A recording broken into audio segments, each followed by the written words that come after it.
All right, so I'll officially start for the video, I guess. Ready?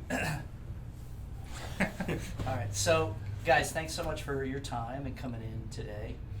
The reason I wanted to talk to you guys, and I wanted to get, there was two girls that couldn't be here, so Jen Cogliano and Brantley. Right, Brantley's in Manila, and Jay Cogs just happens to go to the beach for the summer, but she was like here through the week. You know, it's hard when we have, you know, multiple people, and you're like, hey, does Thursday at 5 o'clock work? Yeah, you know, we all got stuff going on. So I really appreciate you giving up your time. It's cool. So the reason that I really wanted to talk to you guys, and I wanted to record it, was because, you know, we've been open for 15 years, and I love CrossFit. Still love CrossFit. CrossFit's cool. I think, you know, he's still here. You know, we're on social media and things. When we started CrossFit, it was like Facebook, and then it was just kind of starting to hit that peak 2009. All of a sudden, then Instagram, and you know, now there's TikTok and all this other crap. So you get a lot of information all the time, you know, about how to be healthy, how to be fit. But then there's like the, you know, CrossFit and all of, you know, when you guys came into have come into the mix. Mark, you've probably been with it the longest, maybe, I don't know, we'll talk about that. But like when I found CrossFit in like 2007, it was still like the Wild West. It was grenades and barbed wire and like MMA guys, military were finding it because of the intensity and the intensity that was. Even though there's a lot more to CrossFit, because you guys know you've been through your level 1 now, is like there's much more to it than that, right? There's it's deeper than just intensity, and I think that's where CrossFit sort of got a bad rap. But it also flew in the face of the, you know, the institution of fitness at the time. Like, oh, that's dumb. You can't mix this and that, and I always refer back to Greg Glassman saying that, you know, CrossFit was never about making you awesome at any one thing. It was making you, or an A student at any one thing. It was to make you a B student at everything. And I think that gets forgotten sometimes a little bit. But all that to say, in the Wild West of things and all that, CrossFit has come a long way. It's like 2 decades in now, right? And from the West Coast, and it evolved over here to the East Coast. So it's within this past year, really, that we have 5 people in our gym out of 15 years that all of a sudden in the past year went and got their CrossFit level 1. And not everybody necessarily is doing it to be a coach. And so I think that's like a cool thing. There are old, if we go back into the CrossFit Journal, now Greg Glassman has started a new initiative called MetFix, and everything that he wrote, he used to write all the CrossFit journals, right? So, you know, and I was like just absorbing this information because I kept finding and coming across CrossFit. It was like, what is this? 100 pull-ups, that sounds stupid. It was so against things that I knew about physical culture and working out and fitness. And I do not have a college degree in exercise and physiology. All my stuff was learning, reading lots of books, and things like that. So that was one of the things that was really attractive to me. I saw CrossFit was this WordPress site, but they had tons of videos, and of course the journal was like this, you know, professorial lecture on fitness, which I was like, oh, like, you know, nerding out on a pull-up. You know what I mean? It's like pretty cool stuff. And so I think it's cool that in this past year, everybody, you guys and the 2 ladies went and got their level 1s without necessarily thinking about maybe coaching or opening up your own gym. Because when Jenny, Jimmy, and I started CrossFit Westchester, that was totally the goal. We're like, we're gonna open up a this is cool. We drank the Kool-Aid, man.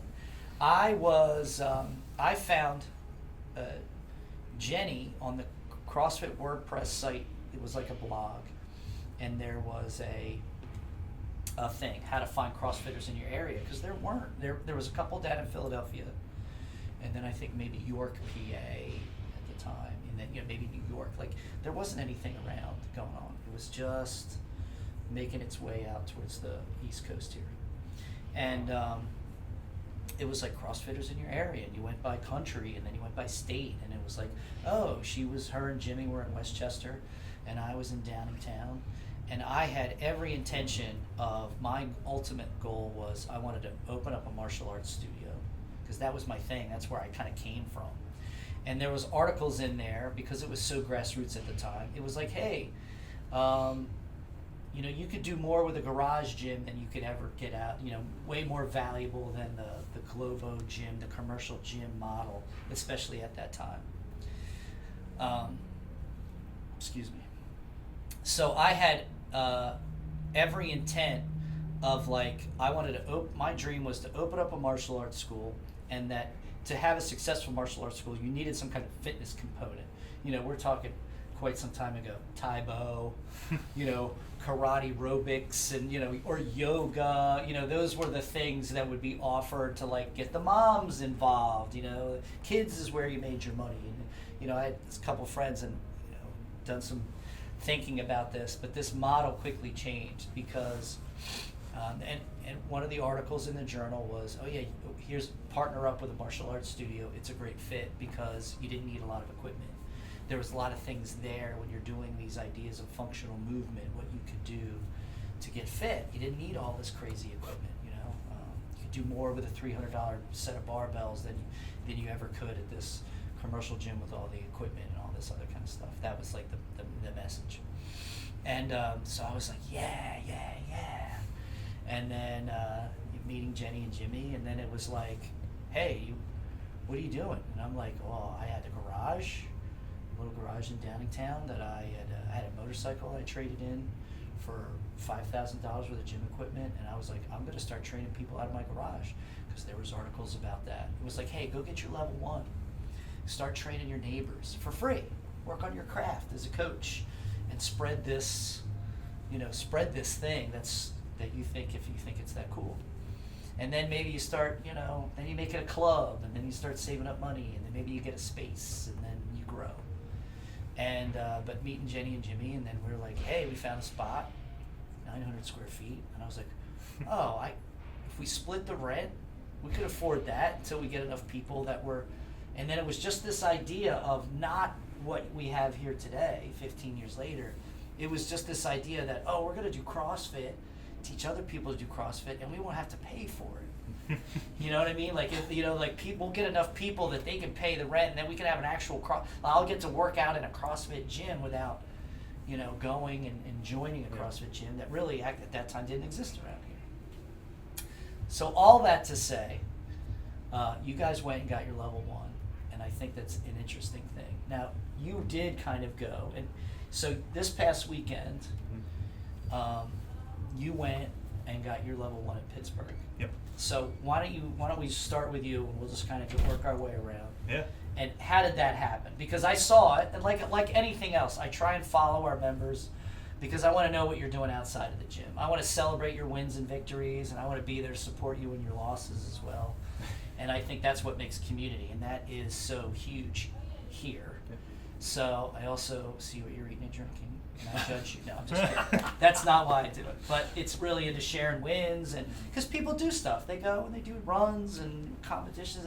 Why didn't you tell us? Well, you never know. And we want to share that and kind of be like, because that to me is the beauty of it. So, all right. So tell us that story. Yeah, sure. I've been doing, CrossFit since 2011. I started in college. Pretty similar setup to you. It was like a little bit of extra square footage. I was hanging out in a little office building, and we threw some gym equipment in it and having a good time. With your college friends? Yep, yeah. Okay. A few folks in college, and it's carried me through since then. It's the main thing I do for fitness. Yeah, because you came here fit. I knew how to move. I knew how to do things. I don't think I'm very. Fit's relative. You were a pretty fit guy when you showed up here, and so I know you were in the military. Yep. And you can tell as much as you want about that. Yeah. Was the military before college or after college? After college. So I did ROTC in college. Okay. Kind of was the primer. There was a couple guys in there that were like, hey, you do this thing, you'll be fit enough to not suck at the military. Yeah. So, it just became the thing. It made a lot of sense, like functional fitness, the stressors of military service seemed like it aligned well, and it was something that I just kept doing throughout my time in the military, and then by that time you kind of caught the bug. So even once I got out, it's kind of been the thing, I guess you could say, that like makes me feel. What year was that? I started in college in 2011, and then joined the military in 2015. All right, so 2015. So I'm trying to think of like my journey. So we started 2009, but like 2008, I was working in corrections, and there's that genre of law enforcement, that kind of stuff. You get a lot of military guys, guys that were like active, then went to the Guard or the reserves, or were had been in the military and things, and they were like, "What are you doing down there? What are you doing here?" We had a staff weight room that was ill-equipped at best, but had a squat rack and a couple benches, and of course, like the guys that were utilizing it, they were like the benchers and the squatters and the deadlifters and and throw in some curls in there, curls for the girls, as we used to say, and all that kind of stuff, and they were like, "Oh, what are you going down there doing your?" When I found CrossFit, I started like trying to do these workouts. I didn't know what I was doing. I didn't understand scaling or modifying. I was just like, "Oh, do what I can," and I knew like, well, if it's taking me 45 minutes, like that's I was used to like working out an hour, and because it was like I was smart enough to know like recovery time, like those guys who were doing 2-hour workouts are probably on some type of gear or some kind of chemical enhancing recovery substances, as we say, and otherwise I was just going to beat my so I was smart enough to be like, all right, I'm going to cut myself off. I had a certain time limit. And the guys that I was with, especially a lot of Marines. So Mark, you can, Mark, you were in the Marine Corps, so you're a Marine, right? Always, forever. And so I had like this one guy that I was particularly, buddies with. He was like, "Oh, you doing your jazzercise?" And what's funny is how quickly that conversation turned around because of how CrossFit was really reaching out to the military community. Yeah. How they, number one, they picked it up on their own, but then there were people in the military that were like, "I think we need to be doing that." Mm-hmm. There needed to be some changes from this kind of old guard of just beat the crap out of you with mileage, people getting hurt and that kind of stuff. And CrossFit in the early days did a lot. There was like, they changed the PFT, I think, for the Marine Corps. The CFT. CFT. Yeah, they added it because we had the PFT, which stayed the same, but they added a CFT, which is more functional based. Yep. Yeah, Army went the same way. And I was like in that when that was happening. So it was funny to have this guy who was still in the reserves, and then all of a sudden he's like, "Yeah, man, we're like changing some shit around." So I got to find out more about this kind of stuff. He started, because they started doing it in their units and things. That was starting to trickle out and trickle down. Yeah. So it's kind of cool. Yeah, to see where that went. It's evolved a lot. I mean, I can remember in the Army, like our unit bought our first set of bumper plates, and everyone was like, "LT, we're gonna do CrossFit now. We have the bumper plates." And I'm like, "You didn't need those, but that's all right." Right. Back to your original question. So like, I get out of the Army, doing the civilian thing. I've been, I guess, like a member of an organization called Team RWB. How long have you been involved in that? Because I didn't even know you were in that. Like on and off. I mean, I've moved a fair share, I guess, since I got out of the Army. So Okay. I've just settled into the Philly chapter here. We got Okay. to Westchester like 2.5 years ago, and I've been kind of bopping in and out of events there. But they had an opportunity. Basically, they're looking for folks to lead like CrossFit style workouts for their members and for their communities, and they had an opportunity to basically send me out to level 1, and they just, jumped all over it. It's Heck something yeah. that's been in my mind, but for one reason or another, I'll take that coupon. Yeah, it is They said, definitely "Hey, man, cost I was prohibitive. scraping pennies together." Oh, and of course the price is obviously very different now, but and now they have like some online things, which I think are really cool too. Yeah. Which is, I can tell you a funny story about that as well, but because I was like, "Hey, man, I kind of missed my window. I need to recertify," and they were like, "Oh no, this is just for," I don't think they kind of told me no, and then like they came back in a couple months. We're like, "Oh, we're gonna run this special kind of deal," and I was kind of like, "Oh, you could have just let me, why didn't you do that? Yeah. And anyway, because there's been some changes in their corporate headquarters, or whatever. Yeah. But, so, for people who don't know, what is RWB? It's I don't know what it is. yeah, the acronym I guess is it's Team Red, White, and Blue. But anyway, it's the whole organization. It's a non-for-profit. It's centered on basically fitness, both like physical, mental, spiritual, however you want to define that, for like the veteran population, veteran community. You don't have to be a veteran to be a part of it, but it's centered. you don't? You don't, no. Okay. And that's, I think, a common misconception.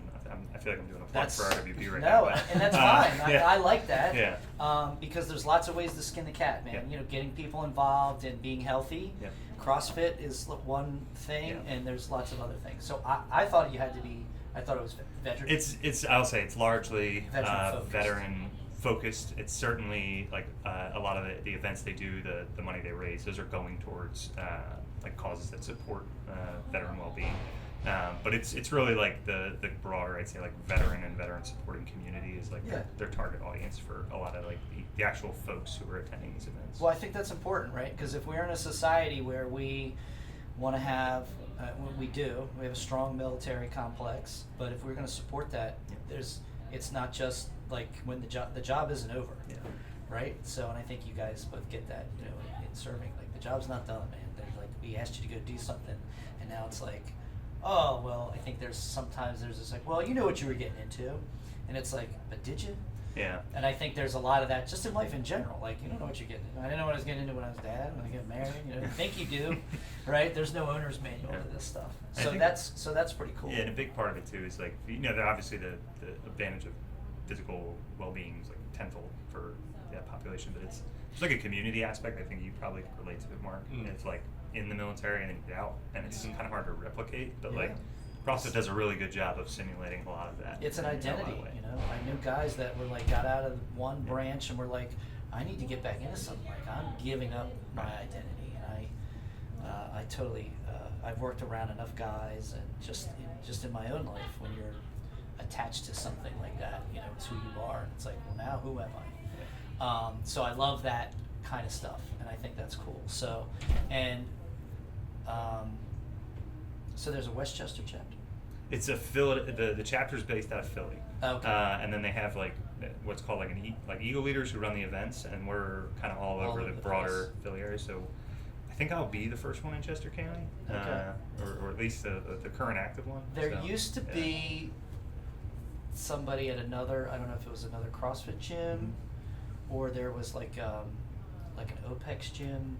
Those guys were like Oh, into yeah. CrossFit at a Yeah, while, yeah, and I yeah. feel like they were involved in Yeah. RWB at some point.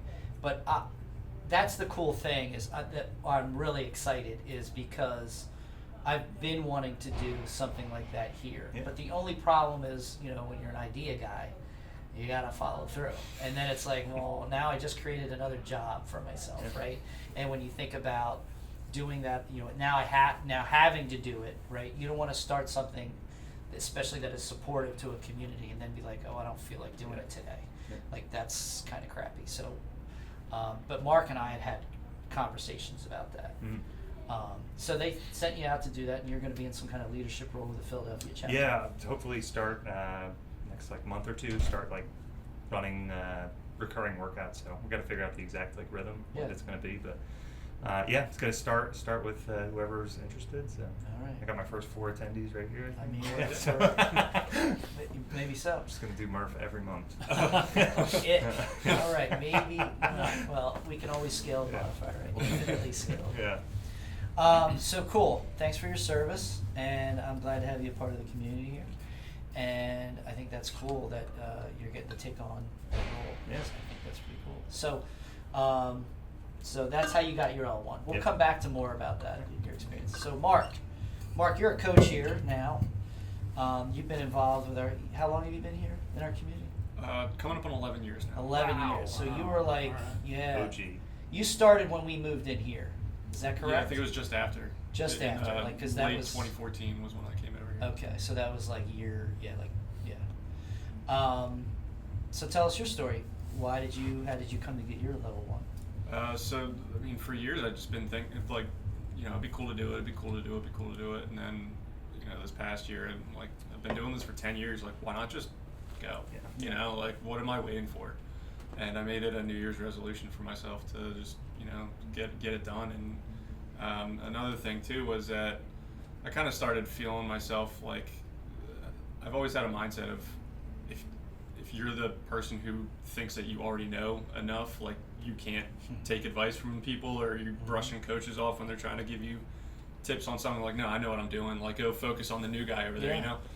That's when you need to kind of reevaluate, and, you know, because you can never stop learning. Like, I tell people all the time, I'm still trying to figure out the movements, I'm still trying to perfect my clean and jerk, my snatch, you know, all the, even though people are saying, like, will give me compliments, and I still think they look terrible, but it's always something that you want to keep, you know, progressing with. If you don't stop, or if you stop learning, you just kind of die off at some point. You know, so it's always good to keep challenging yourself, give yourself new things to learn, try to learn new skills, new information.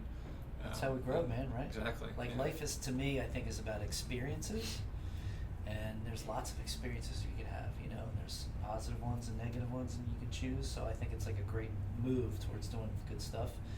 And then having that beginner's mind, like, you know, not being too big to be like, oh, tell me, all right, what am I doing again? It was pretty humbling in the level 1 too, when they keep calling you out on movements, and you thought you've been doing them right this whole time, you know, and they're like, nope, Mark, you're not doing that one. You're not getting low enough, or you're not, like, you know, rotate the shoulders more or something. And you're because like, now, I thought I was doing it, you know, perfectly, you know. And I think that stuff is like it's a sliding scale, right? I think that depends. One is your audience. You got to know, is this person coachable, or are they just, have they checked out? Like, I can't beat them over the head with it, right? And then the other thing is, it challenges me as a coach to, you think you've heard it a million ways. I got to come up in the millionth and one way to say it that you've never heard it that way.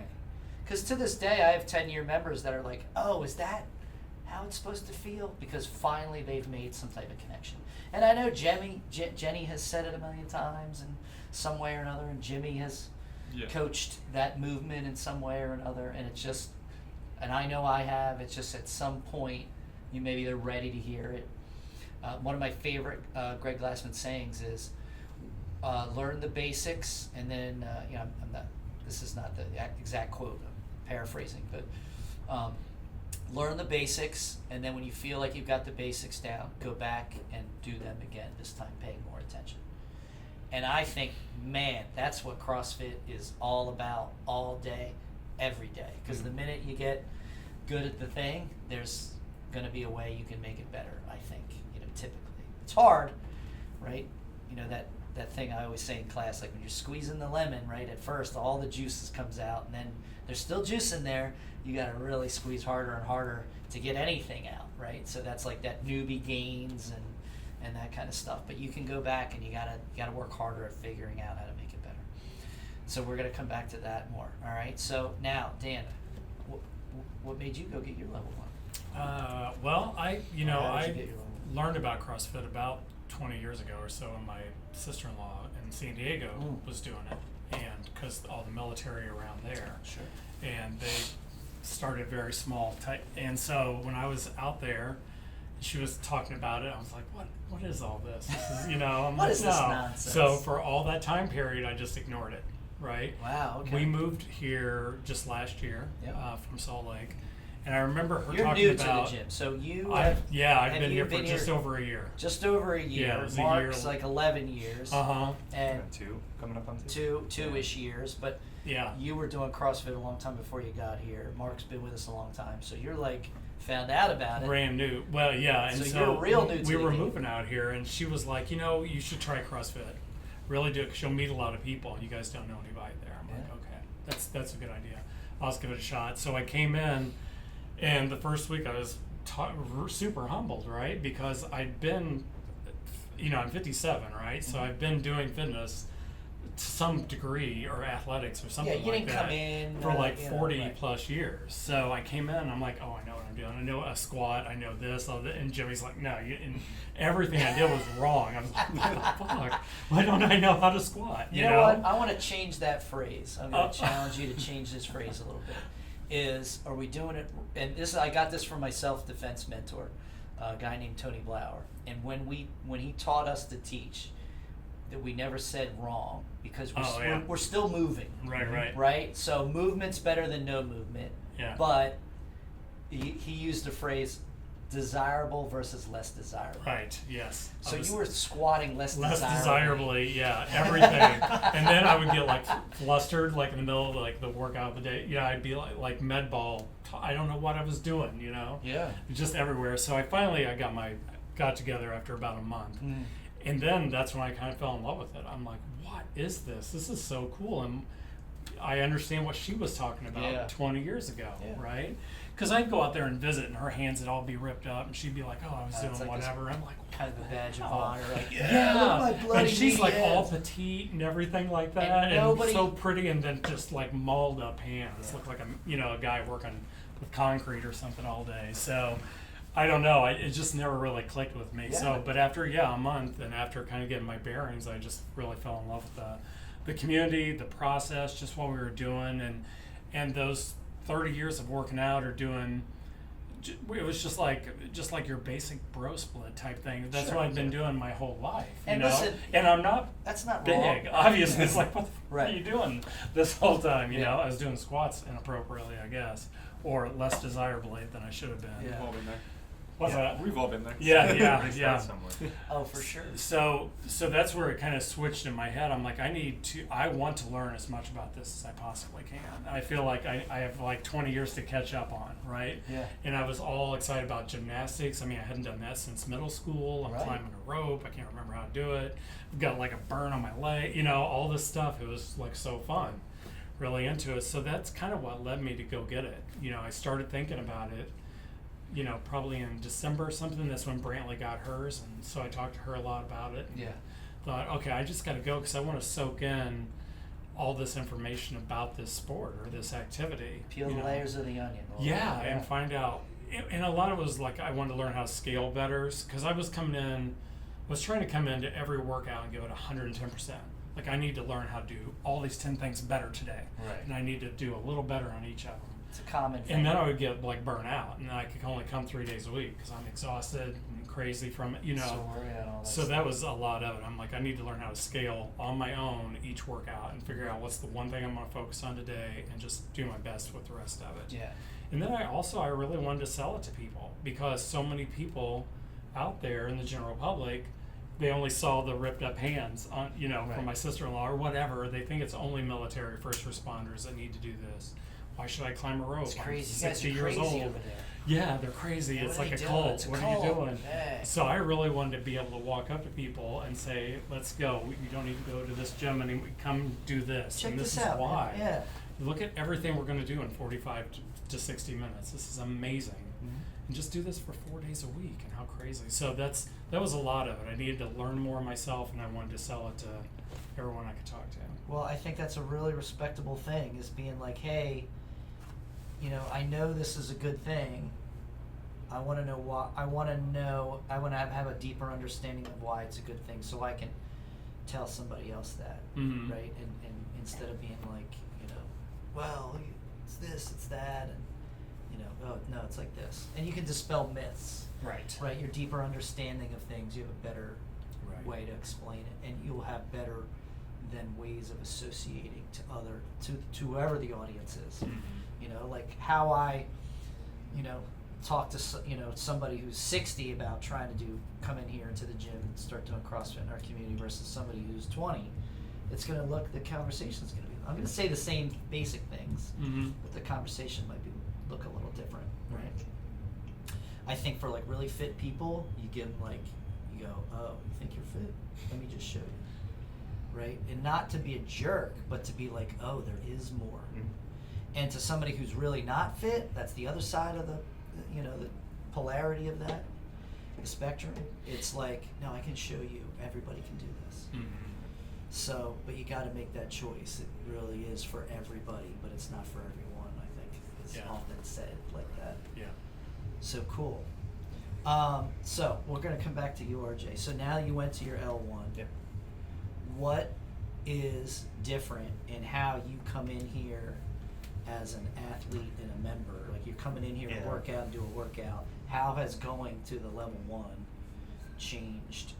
Has it changed anything? And Yeah. if so, what? Yeah, I think so. I think I'm gonna Mark. ask you two guys Yeah, the same Mark, you thing. kind of hit on it earlier, but like, you get into this after a couple years, and you're like, okay, whatever. I got the basics of squatting. Like, I'm ready to do snatches, and I'm ready to do cleans. I'm ready to learn how to walk on my hands, or like you start progressing into the things that like you have this bucket of things that you're like, I can do these, and I don't work on those as much, and now I try to pursue these advanced skills, and then I go to this level 1, and I think that's a societal thing, Yeah. particularly for America, right? Like martial arts, Yeah. going back to my roots, like traditional martial arts, they didn't have colored belts. Yeah. You know why they gave out colored belts? For the sport, when they made judo like a sport in the Olympics, they had to have some kind of thing. And then because of Americans that were going and learning martial arts in, out of the military, it was like Lucille Ball in the 50s. Where was everybody coming from? World War II. Where were we stationed? Like, Japan, or not, not Japan, but whatever. You know what I mean? It was like we were. Where was our presence? Where was our military presence? And those people come back. Like Chuck Norris, he was in the Air Force, and he was in Korea. So what did he learn? Taekwondo and how to kick with his feet. And karate dudes weren't doing that much back then. It was like the Korean guys were kicking with their feet more, kicking above the waist. You know what I mean? And you kind of see that in media, right? The years go, and then it was Bruce Lee and Kung Fu. Everybody wanted to learn Kung Fu, And I think that Americanization of, all right, I did this thing. What's the next step? right. We get it from rank. I've got this. What's the next new thing? Rather than in a lot of other cultures, it's like, no, man, you're gonna wax on, dude. You're gonna paint the fence.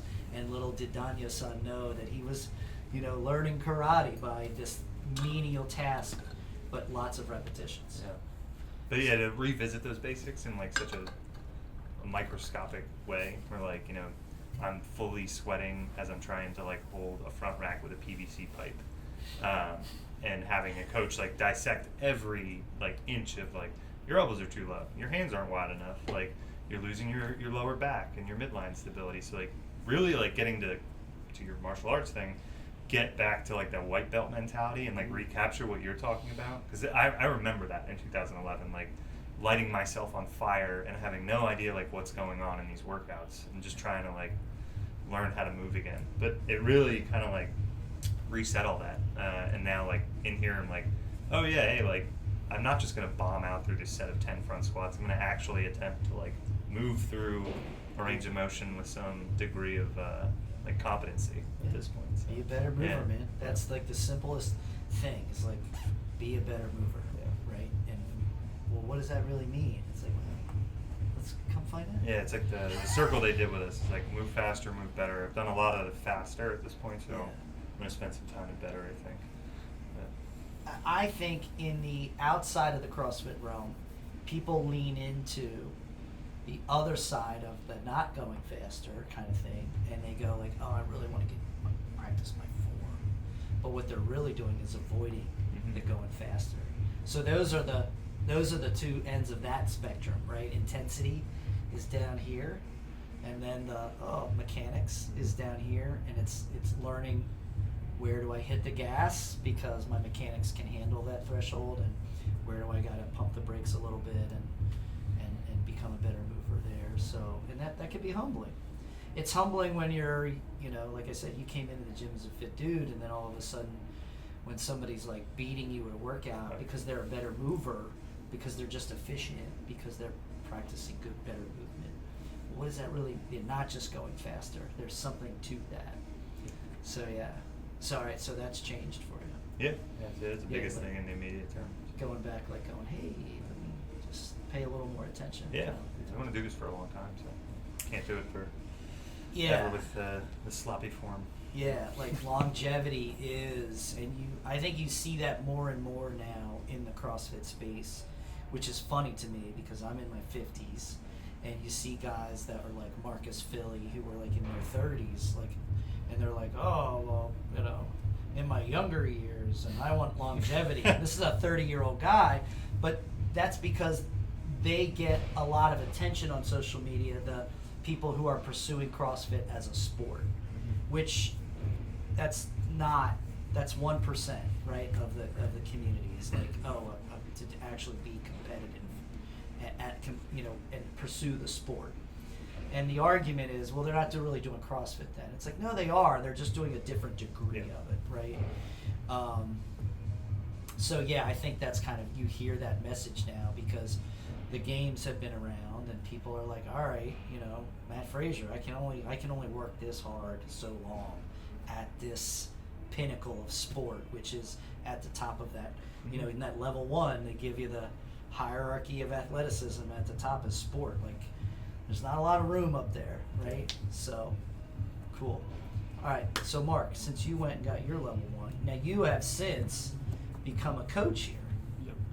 So, which we like. You're getting good feedback. We like that you're a coach He's all right. here. He's all right. I think you continue to improve and do well, and it's cool to see you take on that. What besides just, now I'm actually using my level 1 to coach other people. What did it change for you personally? It was good for like an eye-opening experience for me for different areas for like nutrition and how important the nutrition is with everything, and because I'd heard all the nutrition talk and stuff like that, Sure. but it was really good to get that like focused attention onto it and the importance that nutrition is on just basically everything. And then it also gave me a better understanding and just kind of like revitalized the understanding of the scale, like the reasons for the different kinds of workouts. So like, what's the intent of this workout, and should you be doing it RX or should you scale it so that you get the intended stimulus of the workout? Like, are you actually working out to get the intended stimulus, or are you just trying to lift as much as possible? And so sometimes it's, Am I training something, or am I just demonstrating that thing? That was a phrase I'd heard that really I liked. Are you training? It came with like Olympic weightlifting. It was like, are you training strength or are you demonstrating your strength?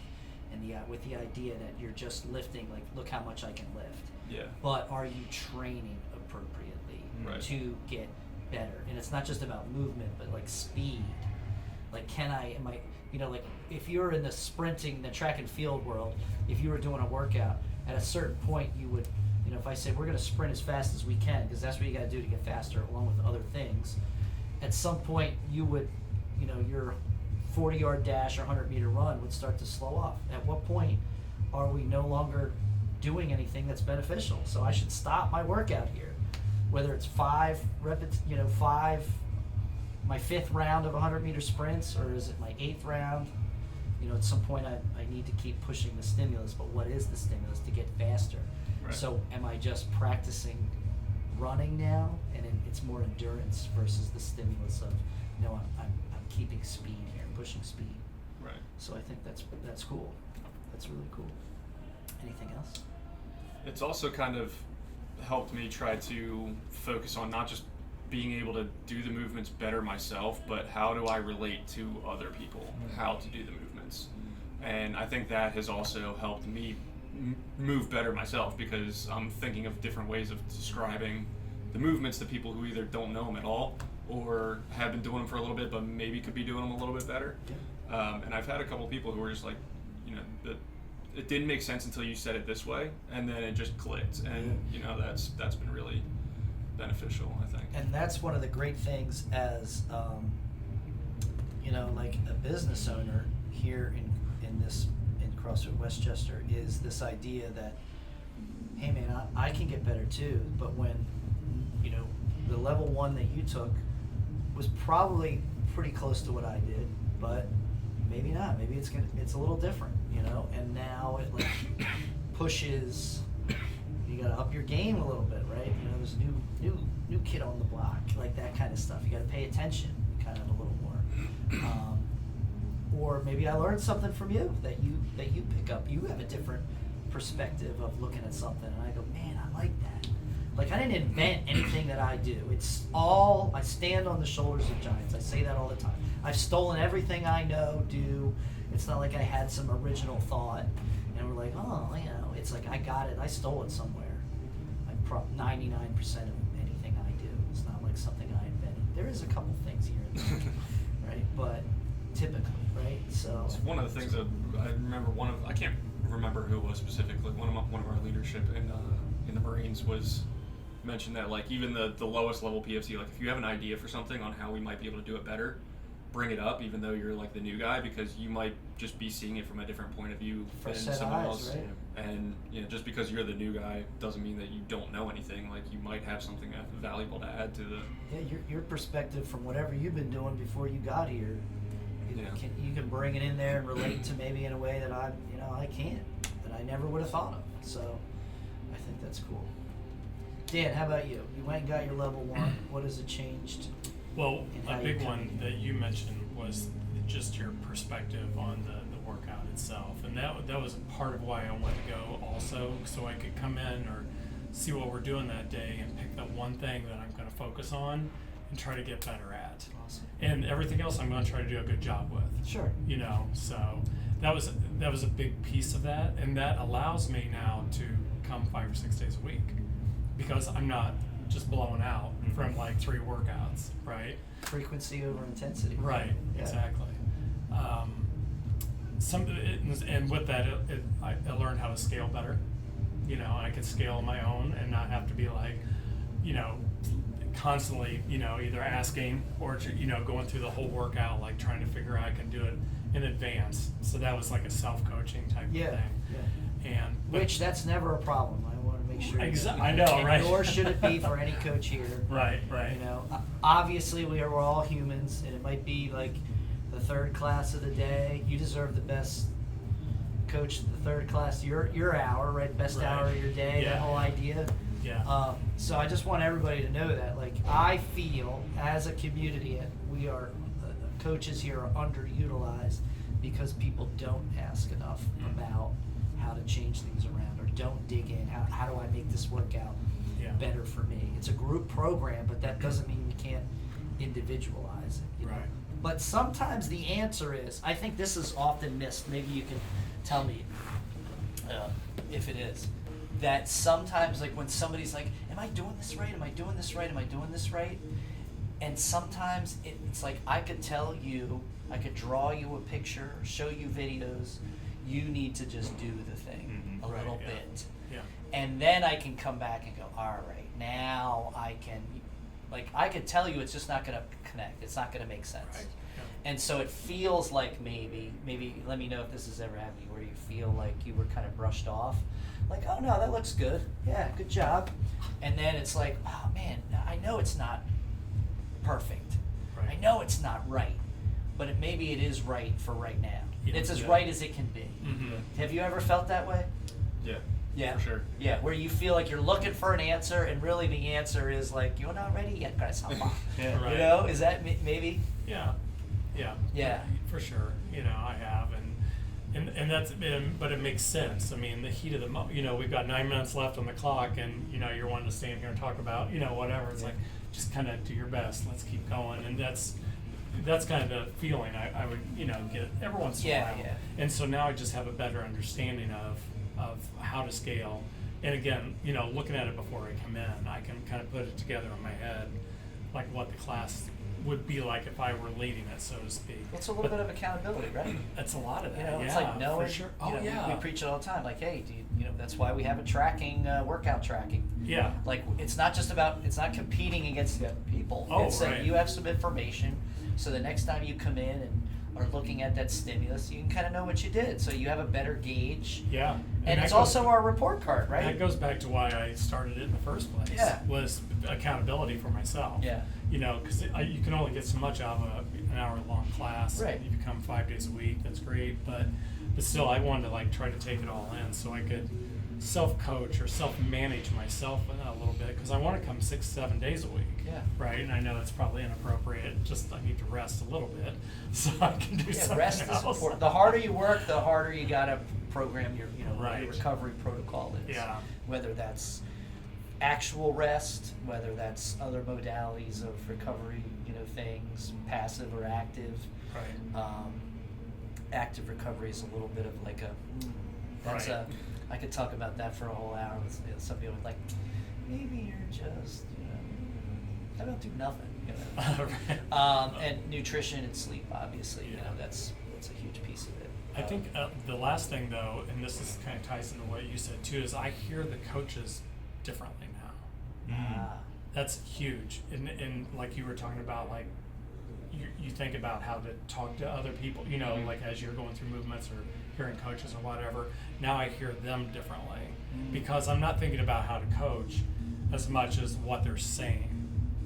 Like not just the mechanics of what they're saying, but what, like you were, like what they're trying to teach me. yeah. You know, and if it has something about pushing my knees back, what else is happening with my body? Because that's one thing. They probably see 50 things that are wrong, but that's the first. You know, Right. and what else? And let me hear. Yeah, we can't and work keep on listening. We can't work on 50. Exactly. You things can't tell anymore. me 20 things at one time. You know. But that's right, and that's the idea. Like when you're at your level 1, and you kind of were talking about that. Like, oh my God, I am here with a piece of. That was one of the most humblingest Yeah. 2 days of like I'm holding a piece of PVC pipe. That's all I get all weekend. Maybe a medicine ball, I think. Yeah. At one point. For med ball And I cleans, was like, which, why was I messing that up so bad? and I was like, oh my God, why? How am I so sore? Yeah. Because you're trying, right? You get hyper focused. Yeah. And of course, that's not every class, right? But it is like pushing the envelope of like, this is where coaching, what it feels like to be coached. Yeah. And I think that in itself is when people hear that, I think it drums up some pictures in their mind of like, oh, am I being coached here? And it's like, well, I don't know. Are you coachable? Right. You know, that's a conversation I often, will, Yeah. kind of say here. And so those people, I know for me as a coach, I'm trying to give everybody something to work on in every class, but sometimes the work is just the work, right? And, encouragement is good. There's like other things that you can do. Some, you're doing a million things, but, it's, and we've been doing it so long. I think that's the other thing. Since you've gotten your level 1, have any of you been to another gym and done a class at another gym, like travel or anything? No. You have. I did. Yeah. I was So, like at the hills of Virginia. okay. It was not. we it was- can it was edit that out. We don't want interesting. to crap on anybody. Yeah. No, they were super nice. Super Oh, okay. nice. Super nice. It was totally. I've done 3 now. I've 3 drop-ins. Okay. And it was just a totally different one where the owners were the coaches and they also worked out Yeah. with everyone, as part, and it was a team workout day. So I'm gonna drop in. Oh, so do it. they were not just coaching. They were like, this is what we're going to do. This is what we're gonna do. And Let's then go do they're it. in. And everybody's in. Oh, doing it. Yeah. okay. Yeah. How do you feel about that? Um. Obviously, we don't do that here. In Yeah. case somebody's watching this that doesn't know. It's I'm not trying part to of our think. community. There wasn't anything difficult to do. It was pretty straightforward. It was a Saturday workout. It was Okay. dumbbell bench presses, runs. I don't know, some with a kettlebell. I can't remember. There wasn't anything too hard, so it's like, okay, I guess nobody will need help with anything. Yeah. And we're working in teams too, so if you need a spotter, you have your Okay. person with you. So yeah, All right. So it's just different. it was totally different. Not really good or bad, just something different. But those were all those things I was noticing. Like there wasn't anybody walking around helping anyone else. There wasn't. Yeah. People weren't really keeping times on things. So there wasn't really. It was slightly organized in the very beginning, but then it was just like kids in grade school, just like, there you go have fun. Yeah. Don't get in the street. Yeah, Like, I've had okay. some experiences where I'm like, I always enjoy going to another gym. I haven't done it as much as I would like to. Typically because I've been doing this so long, it's like when I get out of here, I like to do other experiences. So I like, going on bike rides or going and hiking in parks I haven't been to. You can always go to a gym and that's cool. But I like to go to like other gyms, like, going and doing bro splits and getting on like weird wacky machines. Like, oh, look at this cool machine! This is like a whole new thing. I never even seen it before. Right. And you're like getting a workout and it's kind of fun. You know what I mean? Because like that's what I used to do all the time. Was that type of exercise and lifting and stuff. Excuse me. What would you say to? I'll just say it this way. We'll start with you, Jake. Was it worth it? Oh, absolutely. Yeah. Well, I mean, RWB saying. Yeah. So So it's totally worth it. I think when you divide by 0, it's like infinity, right? So Right. All right, so it's totally worth it. Yeah. But if you had to pay for it. Yeah, no, honestly, I think cost was one of the things that in my mind had made it prohibitive. Yeah. Where I didn't necessarily see like. It ain't free. Right, and historically, where maybe it held me back, and realizing now that like it was whether coaching is in the future or not, it was still a really really good experience just from like an athlete perspective to have that kind of like awakening moment where you're like, oh, okay, got it. Like I do need to be a little more accountable, and yes, hey, like this person's not like sharpshooting my burpees because like they're scorekeeping the whiteboard. Like they're trying to help me move better at this point and like do something that's going to make me better. So That's awesome. yeah, it's definitely worth it. Highly recommend. Okay, Mark. Yeah, same, absolutely. I saw it as a way of me investing in myself. Yeah. So I mean, easy choice. Right on. Glad I did it. I'll do it again. So. You're your biggest fan, right? Absolutely. As you should be. Hopefully. If not, you should be, Yeah. right? Right. Dan, how about you? Oh yeah, 100%. It's the same thing. It was now I can come 5-6 days a week now because I figured out how to do this. Awesome. Just a smarter way. Is there anything that you didn't like about the level 1? There's got to be something that you went there. You're like, oh my god, like, kidding me? Was there something? I think if you come at it from the perspective that like And maybe not. That's okay. too. they're trying to coach you to be a coach that can like handle a total novice or a very experienced athlete. So you have to kind of like, I don't want to say the lowest common denominator is what you're teaching to, but like you have to give like enough to be like effective in any of those domains. So like personally, right? Like I don't necessarily do a zone diet.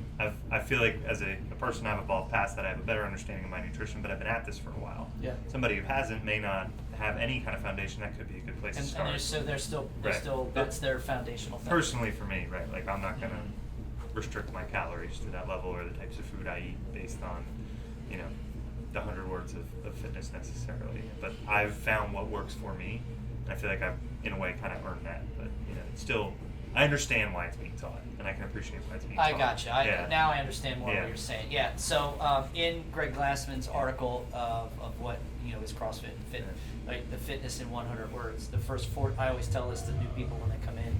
The first 14 words are about nutrition, but it's pretty simple. And they are a big proponent of the zone diet, and it is because I think as a societally, which there's the big bell curve, and there's this side of the bell, that side of wherever you're at there, and I've been everywhere in there probably with my eating and nutrition. Is that societally we over consume, particularly processed carbohydrates, and that's an issue. And obviously, I think it's a big issue with societally in our health. And I think that's why it's like the lowest common denominator kind of thing. It's like what has the most impact. If we could go, hey, maybe we shouldn't be eating processed and going into less processed food, and then should I be paying attention to the amount of carbohydrates I do? Most people aren't getting fat and unhealthy eating fruits and vegetables. Not starchy carbs, but as we move up the athletic ladder, hey, maybe I need more carbs. I think that was interesting. I can't remember what year that was at the CrossFit Games, where like macros, if it fits your macros, was like the big thing, and we saw a lot of CrossFit athletes like get like leaned out more, and we saw their performance start to not be so great that year, which I thought was really interesting. Everybody had abs, but not everybody was doing great. There could be lots of other multifactorial, things variables that went along with that, but that was just one thing I think that stuck in my mind. It was in that trend of eating that a lot of stars, fitness stars, whatever influencers were pushing. Like, look at me, I got abs and I'm eating a donut. It's like, well, maybe that's not quite the right message, right? You're also working out a gazillion hours a week, and Dan wants to come in and hit an hour. He wants to do it 6 days a week, but still he's doing an hour. So, that kind of thing. How about you, Mark? Did you have anything that you were like, ugh? Not that I That can was think tough, of. No, tough to swallow, or because I thought it was just like a good foundational, basis for all the different points of performance and the nutrition and all that stuff. So it was good. It's a good base for your building blocks to go take off from. Yeah, So I think it's like anything else, right? Yeah. You can kind of, like CrossFit has always, like there's been specialty certifications along the years. Like, hey, there was like CrossFit powerlifting, like the conjugate method. It's been called a couple different things. And then there was like, CrossFit football. And then there was, there's aerobic capacity. There's these, so you can be like, well, I really like running. Maybe I don't want to lift as much, you know what I mean? So how can I tweak these things? But again, we're like climbing that ladder for sport. Dan, how about you? Was there anything that you were like, Not really. I could have done would without agree this. though about the nutrition. That was a little kind of surprised, and it felt like to me that because CrossFit started when the zone diet was popular, Yeah. they just kind of left it in the books as something to teach. That's what I would kind of gather. 'Cause Okay. That's how you a felt. lot of people I would think would go, what the hell is the zone diet? Yeah. That was like Dr. Atkins, the Eat Right for Your Blood Type, all those diets that were popular in the early 2000s. Yeah.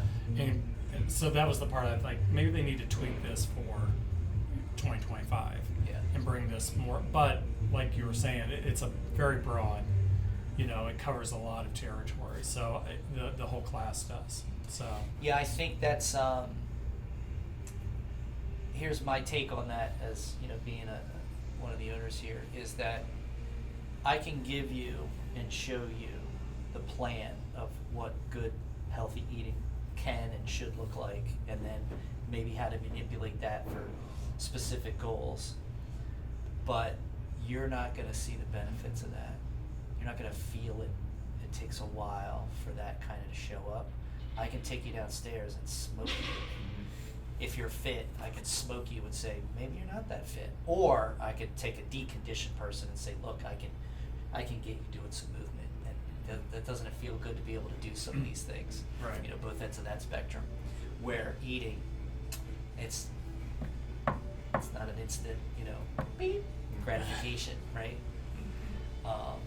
Does that make sense? Yeah. So I think that's why it's so easy to lean into the workout, because you're coming here to work out. Yeah. And then the food stuff, even though it's everything, right? It's a harder sell, and because it is a harder behavior change due to many issues, rather than, all right, I know I need to work out. Well, this guy says I should eat like this, and that girl says you should do that. That's so much information there. yeah. Well, guys, we're like at an hour right now. So, do you have anything you want to leave off with? Any last minute thoughts that popped in, or just about your level one? Would you pursue a higher level in the CrossFit educational system? You can go all the way up to level 4. Right. Right? There's specialty certs. There's all kinds of other fun things. Is there anything? I would Would you definitely do? consider doing like the gymnastics course or something like that. I think that would be fun to go to. Yeah. That would really be fun. I didn't have to have that. I didn't do it Yeah. in person, but I did the online one. But I did a number of other movement things like that. Huh. Yeah. So Thought about the scaling one. Yeah.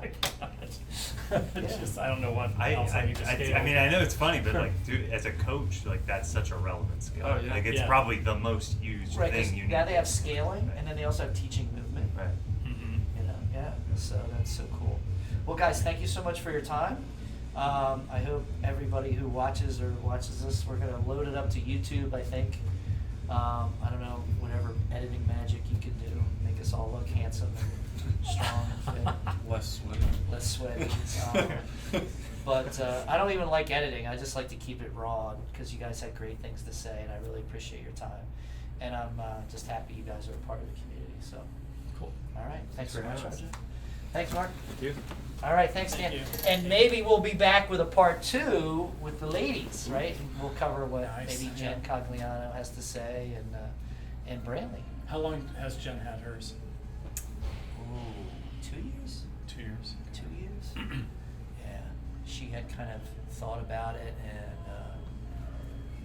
I think I didn't talk to you, but I talked to both of you, at some point about whether I thought it was a good idea or not. And I think it's cool. Should I ask?